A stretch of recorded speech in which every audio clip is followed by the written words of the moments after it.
Hi friends, welcome to our channel. నేను మీ MPR. మన ఛానల్ని లైక్ చేయండి, షేర్ చేయండి, కామెంట్ చేయండి అండ్ సబ్స్క్రైబ్ చేయండి. సంస్మరణ సభ. మనం ఒక వ్యక్తిని ఎందుకు స్మరించుకోవాలి? అయితే దీని గురించి మనం ఒకసారి మాట్లాడదాం. ఆంధ్రప్రదేశ్ ప్రభుత్వం 12 నుంచి 15 కోట్ల రూపాయలు ఖర్చు పెట్టి సంస్మరణ సభ చేసింది. అయితే ఈ సభ చేయడం వలన వెనక ఉద్దేశం ఏమిటి? ఆంధ్రప్రదేశ్లో మరి ఈ అధినేత గారు ప్రజలకు ఏ విధంగా సేవలు అందించారు, ఏం చేశారు? అయితే ఆంధ్రప్రదేశ్లో ఈ అధినేత గారు ఏమైనా ప్రజాసేవ చేశారా? చేస్తే ఏం చేశారు? ప్రజాసేవ ఏంటి? ఈ అధినేత గారు వ్యాపార సామ్రాజ్యాన్ని విస్తరించారు. ఆ వ్యాపార సామ్రాజ్యం కూడా తెలంగాణ రాష్ట్రంలో 90% ఉంటే ఆంధ్రప్రదేశ్లో 10% ఉంది.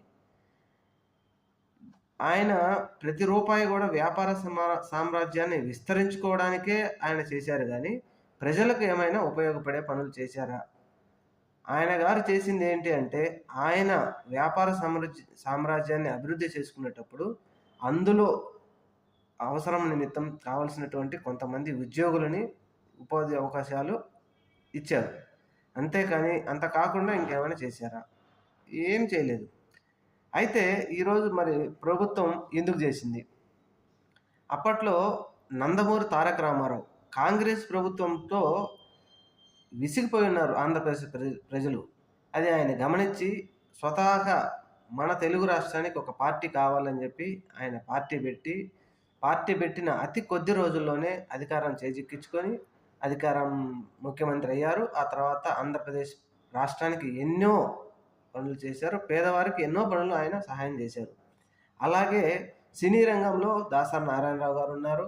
ఇలాంటి చాలా ఎంతోమంది ముఖ్యులు ఉన్నారు. అయితే వాళ్ళకు చేయలేదు, ఎవరికి చేయలేదు.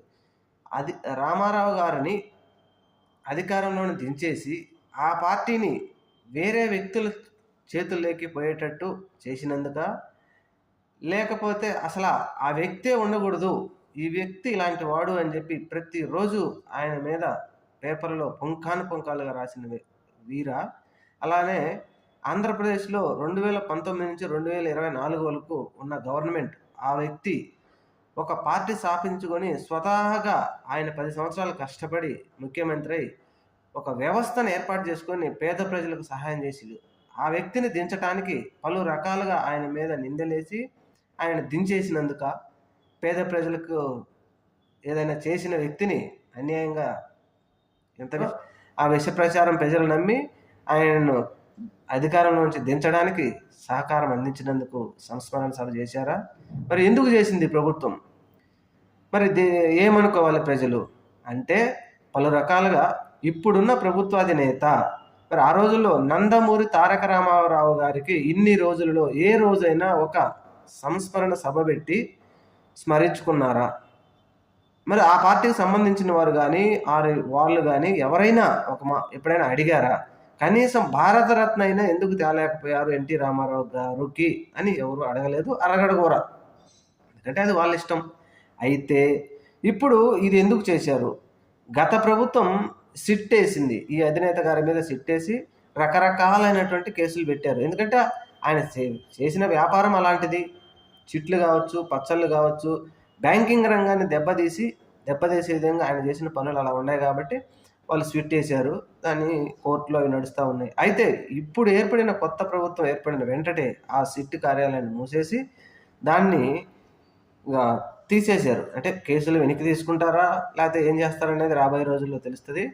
మరి అయితే ఇప్పుడు ఉండే ప్రభుత్వాధినేతకు, అప్పటి వ్యాపార సామ్రాజ్య నేతకు ఇలానే వ్యాపార సామ్రాజ్యంలో ఏమైనా భాగస్వామ్యాలు ఉన్నాయా? నల్లధనం తెల్లధనంగా మార్చుకోవడంలో ఏమైనా ఇద్దరికి సంబంధ బాధ్యతలు ఉన్నాయా? అలా కాకుండా ఈ అధినేత మీద ఉన్నటువంటి కేసులన్నీ మెల్లమెల్లగా తీసేయడానికి ప్రజలలో ఒక మంచి మాత్రమే చెబుతూ ఆయన చేసిన చెడు పని ఏది ప్రజలకు తెలియనీయకుండా ఒకటి స్మరించుకుంటూ మెల్లమెల్లగా చేసేసి ఈ కేసులన్నీ తప్పించేస్తారా అనేది రాబోయే కాలంలో మనం చూడాలి. ఏది ఏమైనప్పటికీ ఒక మేధావులు, ఎంతోమంది వ్యాపారవేత్తలు, వ్యాపార జర్నలిస్టులు కావచ్చు, సంస్థలు కావచ్చు, కొన్ని వ్యాపార సామ్రాజ్యాలతో పాటుగా కొన్ని ఈ పత్రికలు కూడా, ఉదయం లాంటి పత్రిక, వార్త లాంటి పత్రికలు కూడా వాటిని రూపురేఖలు లేకుండా చేశారు. అవి ఎందుకు అంటే వీరి సామ్రాజ్యం, వీరి వ్యాపార సామ్రాజ్యం ఎదగడం కోసం వారి వ్యాపార సామ్రాజ్యాన్ని తగ్గించేసి దానిని నిర్మూలించేశారు. మరి ఇది ఏంటి, ఎందుకు చేశారనేది రాబోయే కాలంలో మెల్లమెల్లగా తెలుస్తుంది. కానీ ఇది ఎంతవరకు భావ్యం?